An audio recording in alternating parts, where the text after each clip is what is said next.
여러분, 한 사람의 인생에 있어서 가장 큰 영향을 주는 것이 어떤 것이 있을까요? 감명 깊게 읽은 책, 또 멘토와의 만남, 또 학업과 또 여행을 통한 깨달음, 여러 가지가 있을 수 있겠지만, 그러나 우리는 제일 처음 어머니로부터 큰 영향을 받게 된다는 것입니다.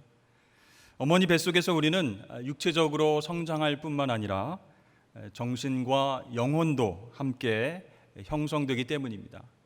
그 기간 동안 어머니가 보고 듣고 느끼고 먹고 행동하는 모든 것들이 아이의 정서를 형성하는 데에 큰 영향을 끼치게 됩니다. 그러나 불안정한 모태에서 태어난 아이는 육체적으로 정서적으로 건강할 수가 없습니다. 그만큼 이 어머니의 영향력은 그 뱃속에서부터 시작이 된다. 너무 중요하다라는 얘기죠. 물론 가정에서 아버지의 역할도 굉장히 크고 중요합니다만, 먼저 이 어머님의 품 안에서 안전함과 평안함, 또 사랑과 쉼을 경험하지 못하면 나중에 사랑에 대한 갈증으로 인해서 힘들어지게 된다는 것이죠. 그러나 이 어머니라고 하는 따뜻하고 포근하며 위로가 되는 이름이 아픔으로 기억되시는 분들도 있을 것이라는 생각이 듭니다. 그런 분들이 계시다면 하나님의 품 안에서 더 큰 위로와 사랑을 발견하게 되시길 주의 이름으로 축원합니다. 오늘 우리가 본문 말씀을 통해서 모세의 일생을 들여다볼 텐데요. 모세는 크게 그 일생을 세 부분으로 나누어서 생각할 수 있습니다. 첫 번째 시기는 태어나서 40세까지입니다. 이 시기에 모세는 애굽 공주의 아들로서 부와 권세를 경험하며 자라나게 됩니다. 두 번째 시기는 40세에서 80세까지입니다. 이 시기에 모세는 미디안 광야에서 나그네와 같은 그런 삶을 살게 되죠. 세 번째 시기는 80세에서 120세까지의 시기입니다. 모세가 하나님의 부르심을 받아서 이스라엘 백성들을 애굽에서 데리고 나옵니다. 출애굽시키죠. 그리고 광야 생활을 통해서 하나님의 언약 백성으로서의 훈련을 받는 그런 시기입니다. 오늘 출애굽기 2장 말씀을 읽었는데요. 오늘 말씀에 보니까 모세가 태어나서 하나님의 부르심을 받기 직전까지 있었던 일들을 아주 단편적으로 기록하고 있습니다. 그렇기 때문에 40세까지 이집트 왕궁에서 어떻게 배우고 누구를 만났는지, 또 어떻게 성장했는지 우리가 잘 알 수 없다는 겁니다. 그리고 그 이후 40년 동안 미디안 광야에서는 구체적으로 어떤 고민과 생각을 했는지, 어떻게 살아왔는지 자세히 기록이 되어 있지 않기 때문에 추측과 상상을 동원해서 생각할 수밖에 없는 것이죠.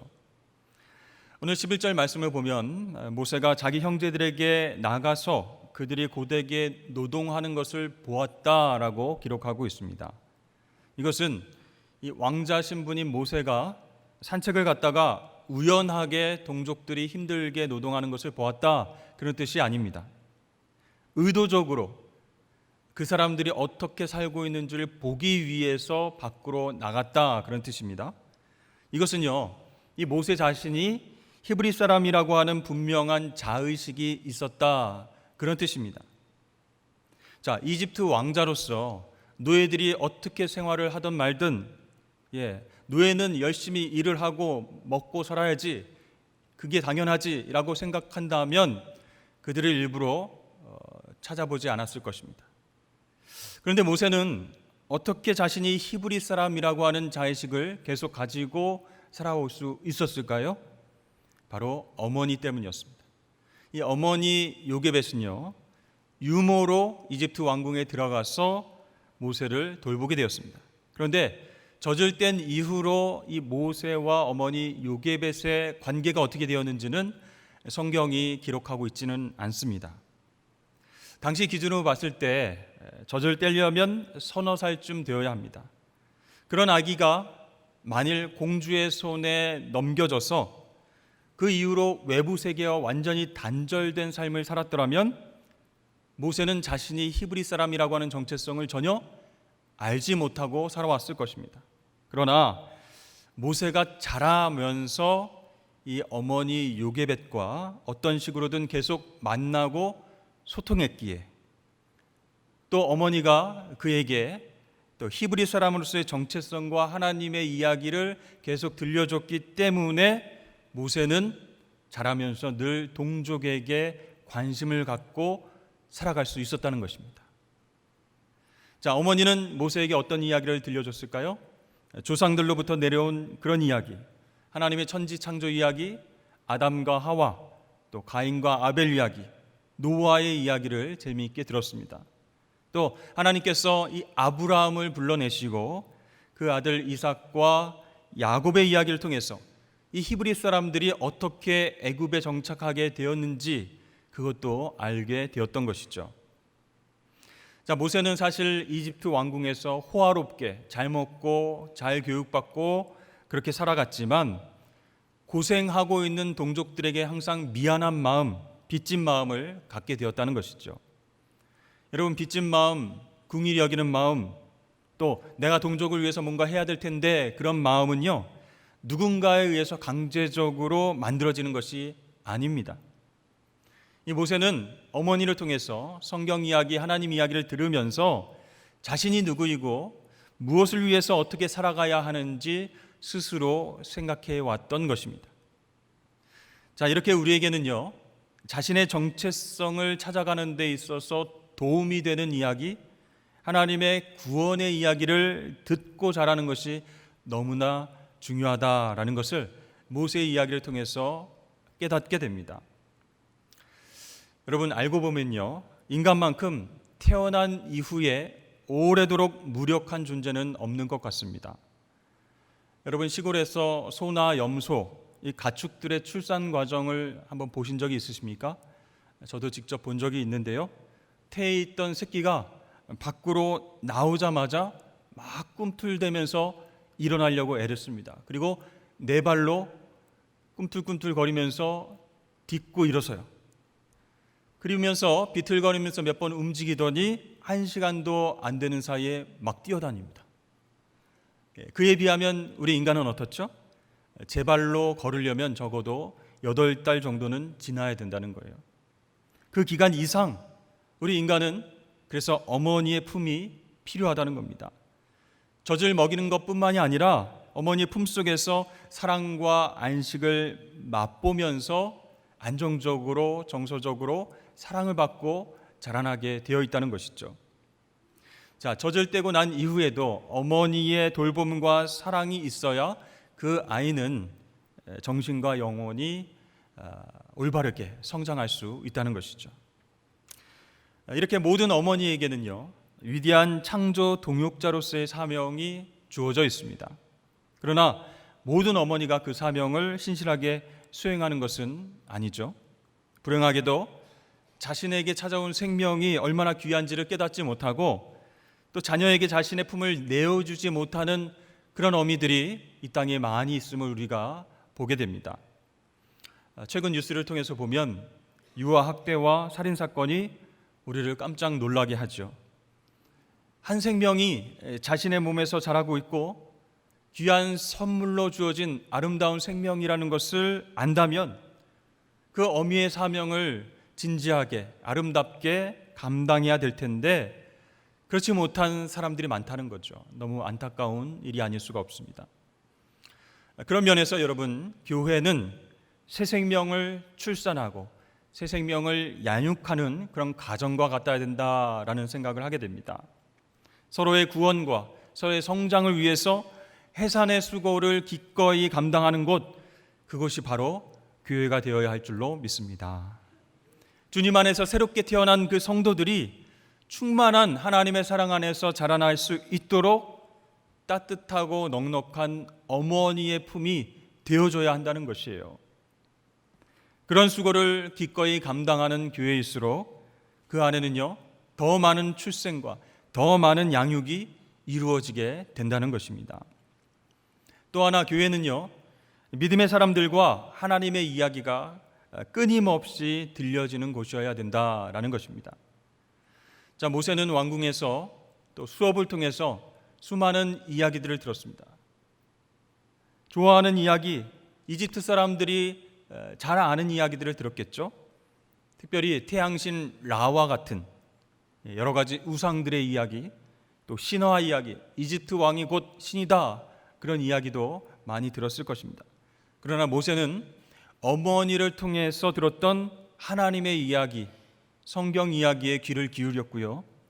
그 이야기를 통해서 나는 누구인가, 나는 어떤 일을 감당하며 살아야 되는가, 이렇게 자신의 정체성을 고민하면서 살아갈 수 있었습니다.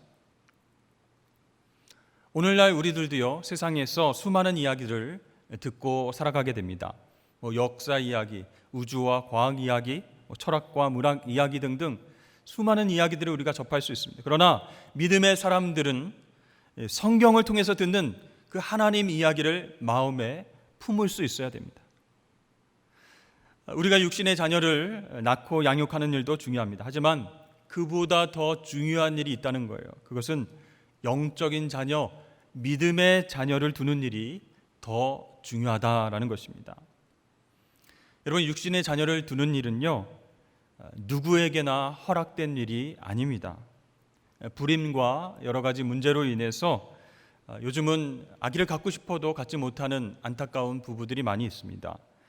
과학기술의 힘을 빌려서 성공하는 사례도 있지만 실패하는 사례도 많이 있습니다. 그러니까 생명의 문제는 우리의 힘으로는 다 해결될 수 없다는 것이죠.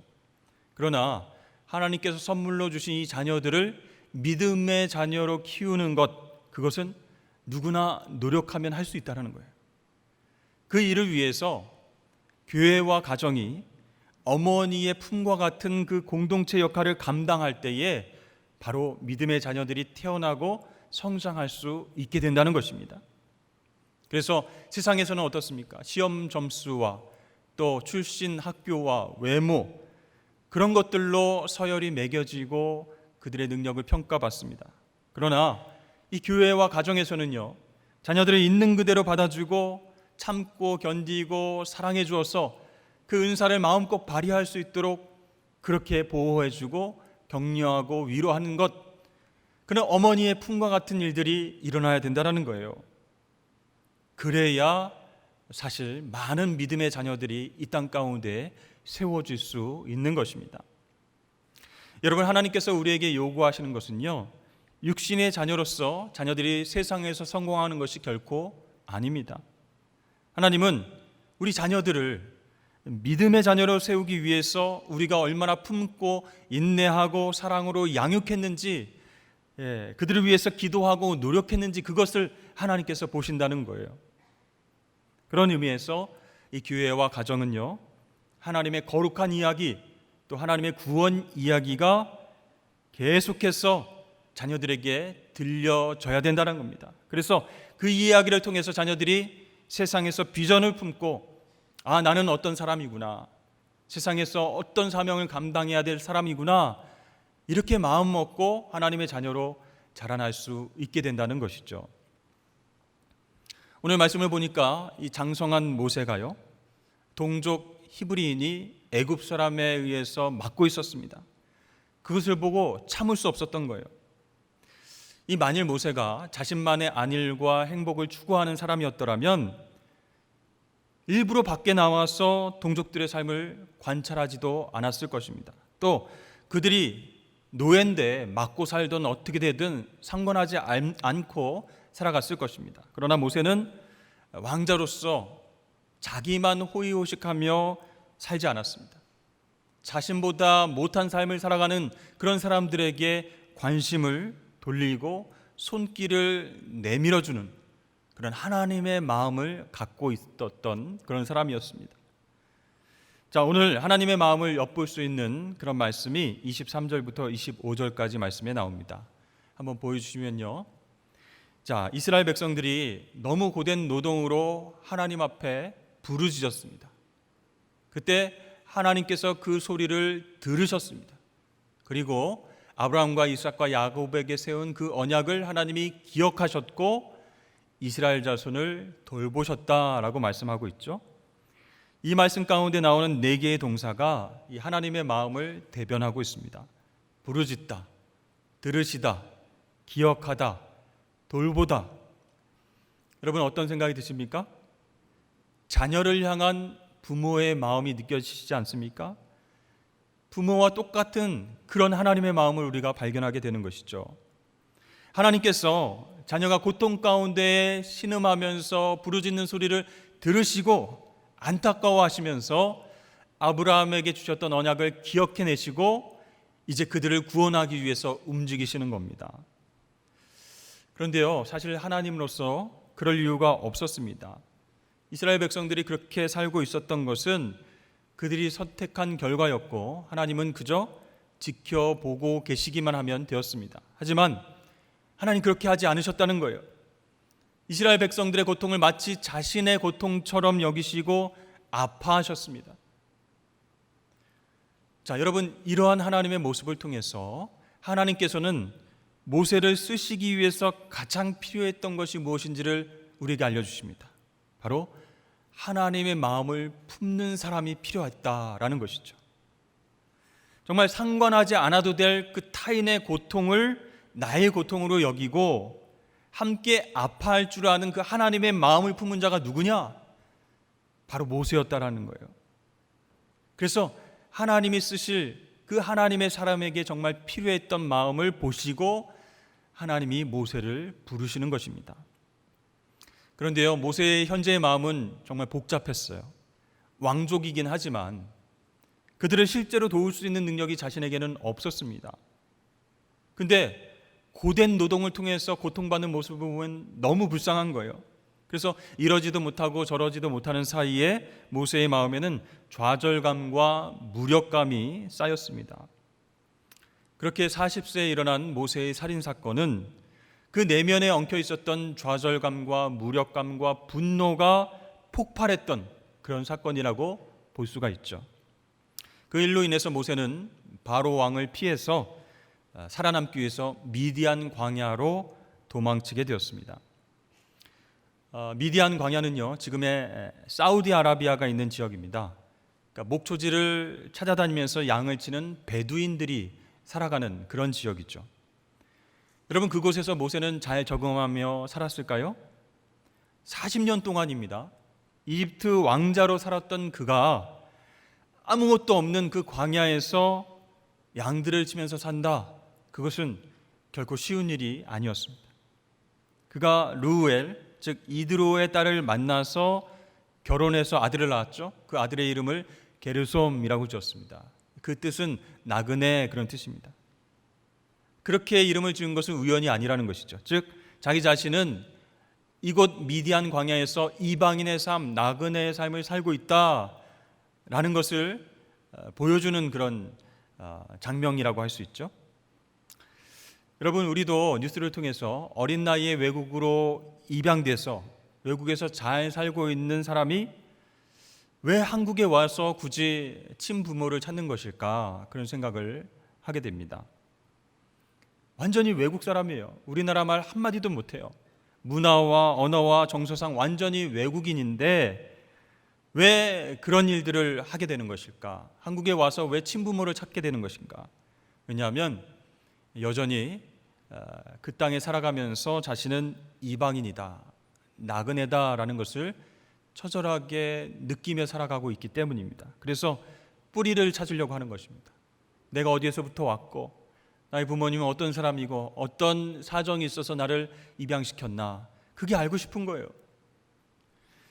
여러분, 모세도 미디안 광야에서 왕궁의 풍요로움을 떠나서 이제 광야의 결핍을 경험하면서 나그네처럼 살아가게 됩니다. 그렇습니다.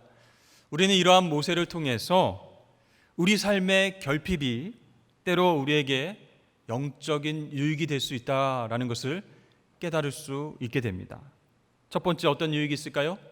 우리는 내려놓고 맡기는 삶을 살 수 있게 된다는 거예요. 자, 모세가 생각합니다.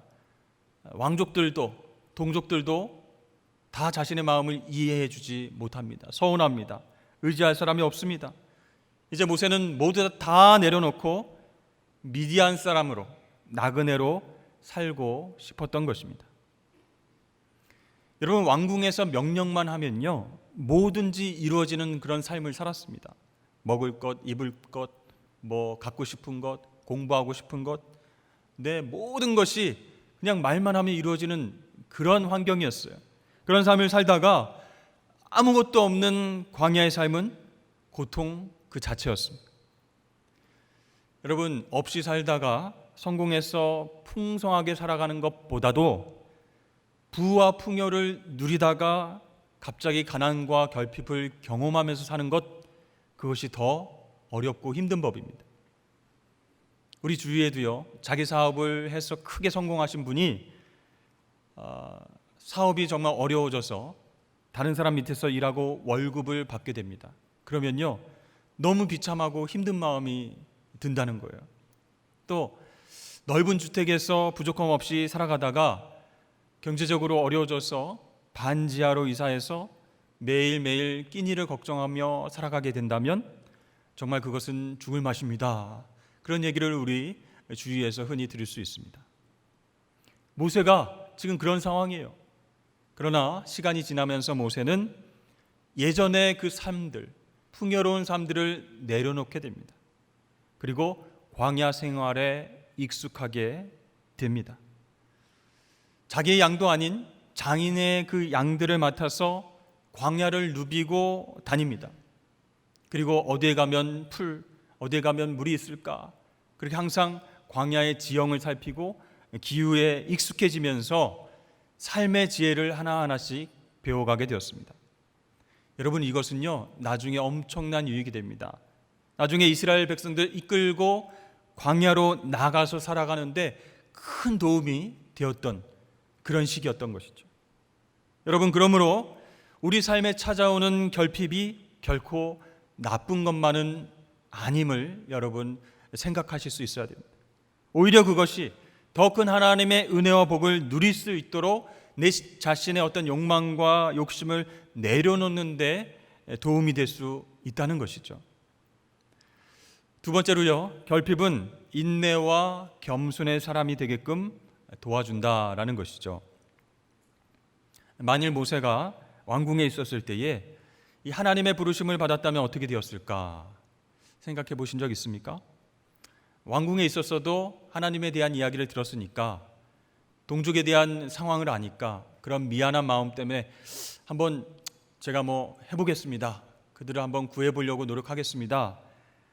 이렇게 생각하고 그 부르심에 응답할 수 있었겠지만, 여러분, 광야에서의 긴 여정을 견딜 수 있었을까요?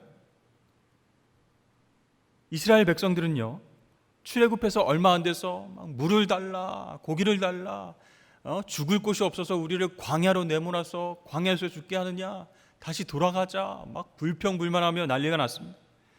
만약에 지도자인 모세가 미디안 광야 생활을 경험하지 않았다면 이 이스라엘 백성들보다 먼저 돌아가겠다, 나 못하겠다, 이렇게 포기를 했을 것입니다.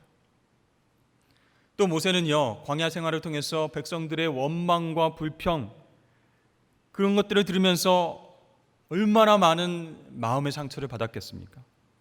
장정만 60만 명이고요, 다 합치면 200만 명이 넘는 사람들이 한 목소리만 내보십시오. 그죠? 한마디만 해도 얼마나 머리가 복잡해지겠습니까? 모세가 만일 광야에서 목자의 삶을 살지 않고 왕궁에서 하나님의 부르심을 받았다면 이 백성들의 원망과 비난과 그런 짜증내는 소리에 어떻게 대응했을까요? 내가 감히 누군 줄 알고 함부로 떠드는 거야? 여봐라, 저자의 목을 당장 베어라. 이렇게 왕자처럼 이스라엘 백성들을 대했을 것입니다. 그러므로 여러분, 광야 결핍의 시간, 나그네와 같은 그런 시간, 그것은 모세가 정말 자신의 삶을 인내로 받아들이는 귀한 겸손의 시간이었던 것입니다. 나는 더 이상 이집트 왕자가 아니다. 평범한 광야의 목자이다. 내 혼자 힘으로는 그들을 구원할 수 없다. 이렇게 육체적으로 정신적으로 나는 스스로 할 수 없는 사람입니다 라고 깨닫고 살던 그때에 하나님께서 모세를 찾아오신 것이죠. 자, 이런 면에서 우리 삶 속의 결핍은요, 또 하나의 기회가 될 수 있다는 것입니다. 어떤 기회요? 하나님께서 우리를 사용하실 기회, 그런 기회가 될 수 있다는 거예요. 자, 하나님은요, 겸손하고 낮아져서 하나님을 의지하는 사람을 찾으시기 때문입니다. 광야는요, 저도 한번 성지순례를 통해서 가봤는데 물도 없고 음식도 없고 그늘도 없습니다. 편의시설 하나도 없습니다. 관광하면서 며칠은 둘러볼 수는 있어도 여기서 사십시오 하면 못 살겠습니다. 그런 이야기가 바로바로 튀어나옵니다. 여러분, 이런 광야에서 살아갈 때에 제일 먼저 배우는 것이 무엇일까요? 없이 사는 법입니다. 아무것도 없는 곳이라면 우리는 생존을 위해서 최소한의 것으로 살아가는 그런 방법을 터득하게 된다는 것이죠. 모든 것이 당연하다라고 생각했던 것들이 눈앞에 없어 보십시오. 아무것도 없습니다. 그러면 모든 것을 스스로 알아서 해결해야 됩니다. 작은 것 하나 얻으려고 해도 땀을 뻘뻘 흘리면서 일하고 얻어야 된다는 거예요. 자, 모세는 이 광야 생활을 통해서 무엇을 느꼈을까요? 한 끼의 식사가 이렇게 감사하구나. 정말 한 바가지의 물이 이렇게 소중하구나. 하늘에서 내리는 비가 얼마나 소중한가. 또 나무의 그늘을 만나는 것이 얼마나 감사하고 소중한 것인가. 그것을 깨닫게 되었습니다. 그러니까 미디안 광야 생활 40년 동안의 생활을 통해서 작은 것에도 감사하게 되었고 어떤 존재도 하찮게 여기지 않는 그런 마음 상태가 되었던 것입니다. 이렇게 훈련받은 모세는 이제 하나님께서 부르셔서 쓰실 수 있는 도구가 되어 있었던 것이죠. 여러분, 신약 성경에 나오는 사도 바울, 이 사람은요, 가장 번성했던 도시 중에 하나인 다소에서 태어나서 유복한 생활을 했던 그런 사람입니다. 청소년기에 예루살렘으로 유학을 가서요, 가말리엘이라고 하는 그런 학파에 들어가서 율법 교사로 훈련받고 엘리트 코스를 졸업했던 그런 사람입니다. 그런데 이 바울이 부활하신 예수님을 만나고 회심했어요. 그러고 나서 광야로 들어갑니다. 자, 회심한 뒤 3년 동안 아라비아 광야에서 지내게 됩니다. 여러분 어땠을까요? 부활하신 그 주님을 만나고 나서 자신이 그동안 쌓아왔던 경력과 커리어 모든 것들이 무너지게 되자 이 아라비아 광야 결핍의 장소에서 무너진 자기 자신을 다시 세우는 그런 시간을 가졌던 것입니다. 하나님께서 과연 나를 왜 만나 주셨어? 또 나에게 왜 이런 생명을 주셨는가? 예수 그리스도가 나를 위해서 죽으셨는데 나는 주님을 위해서 어떤 일들을 해야 되는가? 그렇게 자기 자신을 세워가는 과정을 광야에서 진행하게 됩니다. 자, 결론적으로 주님을 위해서 전도자로 살아가기로 결단한 이 바울은요, 수많은 도시에서 복음을 증거하며 살아갑니다. 그러면서 그는 없이 사는 법을 깨달았습니다. 단지 절약해서 살아가는 것뿐만 아니라 고난과 함께 승리하는 법도 깨닫게 되었던 것이죠. 내가 궁핍함으로 말하는 것이 아니니라 어떠한 형편에든지 나는 자족하기를 배웠노니 나는 비천에 처할 줄도 알고 풍부에 처할 줄도 알아 모든 일 곧 배부름과 배고픔과 풍부와 궁핍에도 처할 줄 아는 일체의 비결을 배웠노라. 내게 능력 주신 자 안에서 내가 모든 것을 할 수 있느니라. 아멘.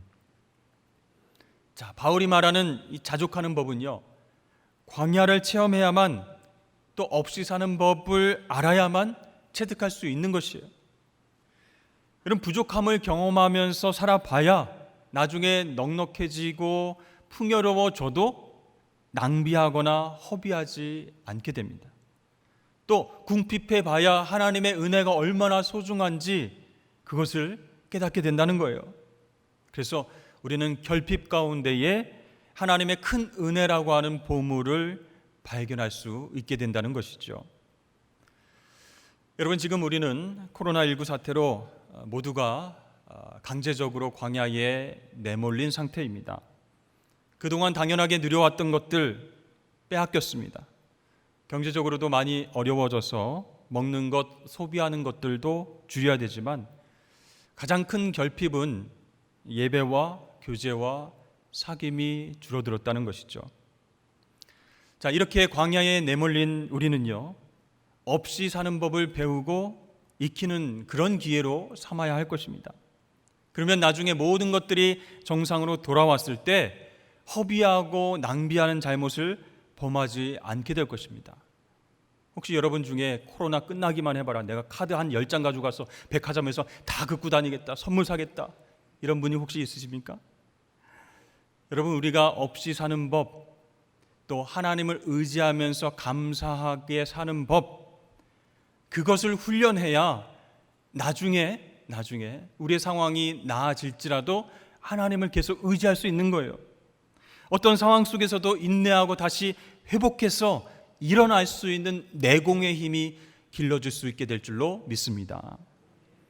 언제 회복되냐고, 언제 예전 것을 누리냐며, 언제 여행 갈 수 있냐며 막 불평불만하는 대신에 지금 여기 결핍의 장소에서 예배하는 거예요.